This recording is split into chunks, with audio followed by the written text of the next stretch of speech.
Hi, this is Alex and Groovy Entertainment. Today we're gonna have a book on record to play for you. Today's book is Pinocchio from 1966. So let's get started.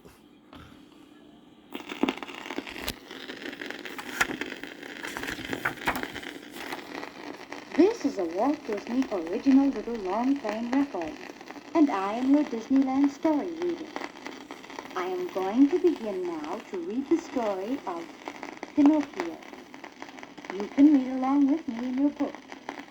You will know it is time to turn the page when Tinkerbell rings her little bells like this. Let's begin. Kindly old Gepetto stood at his workbench and carved on a puppet that looked just like a real boy. He sang as he worked, and little Figaro, his cat, played with the chips as they fell from his knife. Jiminy Cricket chirped merrily on the hearth, and the goldfish Cleo swam around and around in her bowl. "There," said Gepetto, as he held up the puppet. "You're finished." He held the strings and danced the little wooden boy across the floor. "Oh, I wish you were a real live boy," he said. "What fun we would have, you and Figaro and Cleo and I." "What about me?" asked a small voice. "Couldn't I have fun too?" "Oh, Jiminy Cricket, of course you could have fun too," laughed Gepetto. "You could go everywhere with him to keep him out of trouble. What shall we call him? Pinocchio? Little wooden-headed Pinocchio." "A fancy name, Pinocchio!" cried Jiminy Cricket. He jumped from the floor to the workbench. "A fancy name!" At that moment, all the clocks in the house started to strike. Old Gepetto looked up. "It's 9 o'clock," he said. "Time for sleep." He placed Pinocchio on the workbench, tumbled Figaro into the big bed, and blew a kiss to Cleo in her bowl. He opened the window, and the light of the evening stars streamed into the room. "Starlight, star bright," he said softly. "I wish Pinocchio were a real live boy." He looked once more at the merry little puppet, and then settled down in his bed. In a moment he was snoring. Only Jiminy Cricket was still awake. He was unhappy, thinking old Gepetto would never have his wish. Suddenly he heard strange, sweet music. The evening stars sailed down through the sky and into Gepetto's window. The cottage was filled with dazzling light, and there stood a lovely fairy dressed all in blue. "It's the blue fairy," whispered Jiminy Cricket. "Gepetto will get his wish this time, and my name isn't Jiminy Cricket." The blue fairy flew to the workbench where little wooden Pinocchio sat and said, "Awake, Pinocchio, and live. To you the gift of life I give. Be good, and bring Gepetto joy, and grow to be a real live boy." You can imagine Geppetto's surprise the next morning when he found Pinocchio running around. "I'm dreaming. You can't be alive. You're still made of wood," said the astonished old man. "But if I'm brave and good, I'll be a real live boy someday," said Pinocchio joyfully. At last Geppetto said, "Now, Pinocchio, it's time for our good boys to go to school." And Pinocchio started out. "Pinocchio!" Jiminy Cricket called. "Wait for me!" But although the blue fairy had told Pinocchio that Jiminy Cricket was to be his friend and conscience, Pinocchio did not hear the voice of his little friend. Suddenly something tripped Pinocchio. It was a cane, thrust between his flying feet by the sly old fox, J. Worthington Foulfellow. Foulfellow helped Pinocchio to his feet and winked at his partner, Gideon, the bad cat. "Ha, ha, Pinocchio," began Foulfellow. "You are going a little too fast. A little too fast, and in the wrong Now I have a plan for you. Come. But I'm on my way to school, said Pinocchio. To school? Nonsense, said Foul Fellow. I have a much better plan.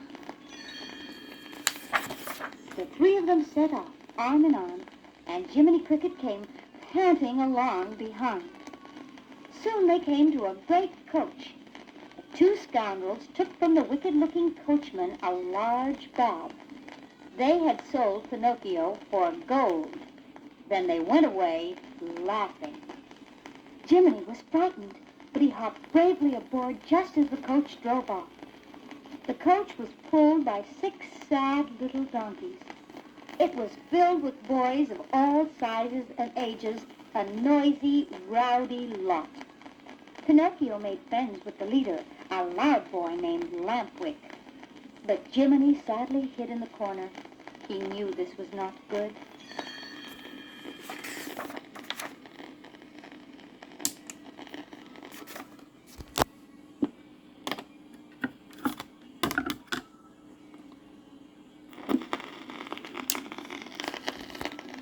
Pleasure Island was wonderful, just as Foul Fellow had said. And when Jiminy Cricket tried to get Pinocchio to go home, Pinocchio turned his back on his tiny friend. I'll go back after a while, He said, right now I want some fun. You're back, yelled Lampwick. Come on! Every day they played. They ate candy and ice cream and cake and more candy. They broke windows and threw mud and carved up furniture.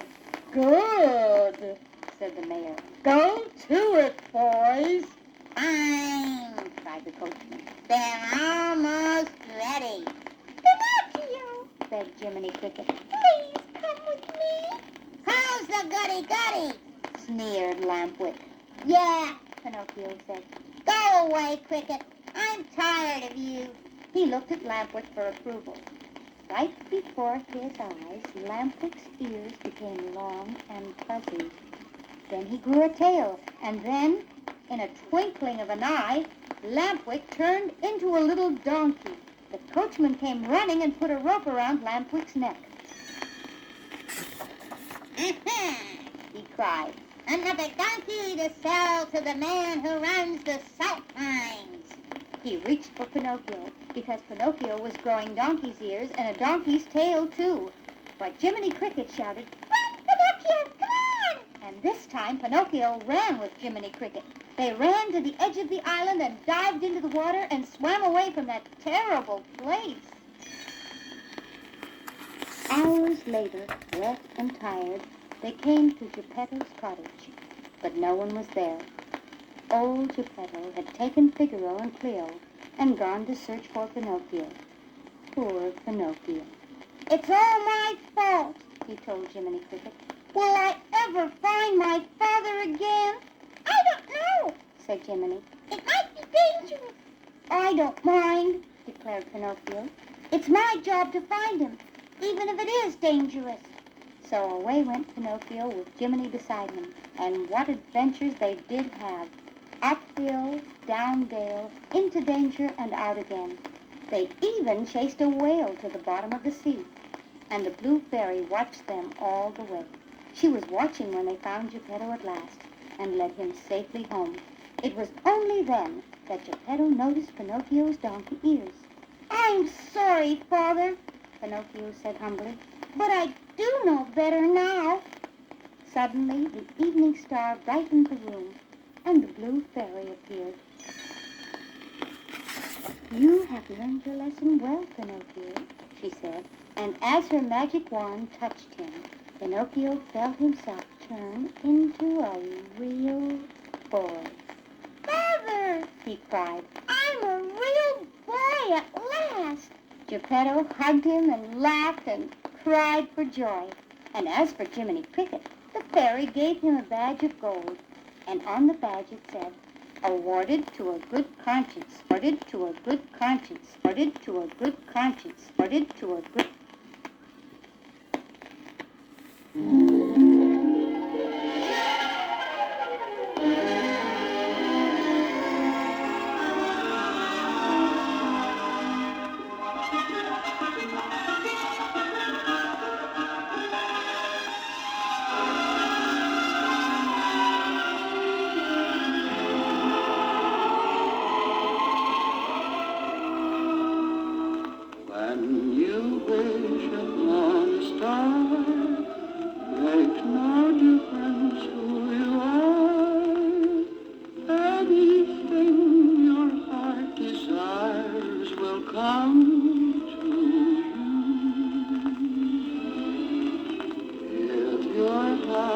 is in your dream. No request is too extreme. When you wish upon a star, as dreamers do.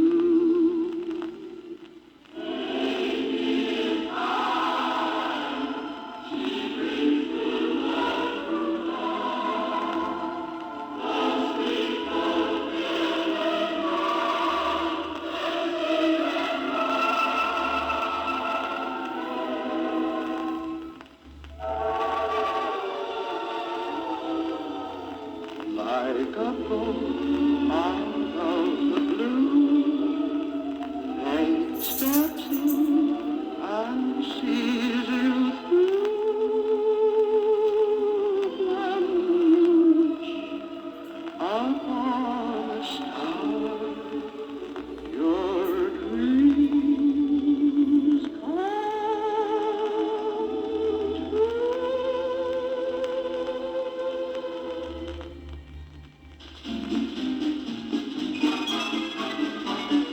When you get in trouble and you don't know right from wrong, give a little whistle, give a little whistle.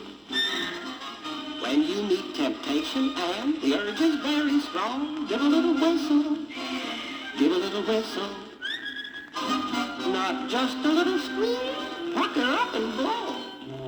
And if your whistle's weak, yell, Jiminy Cricket! Take the straight and narrow path, and if you start to slide, give a little whistle, give a little whistle. And always let your conscience be your guide. Always let your conscience be your guide.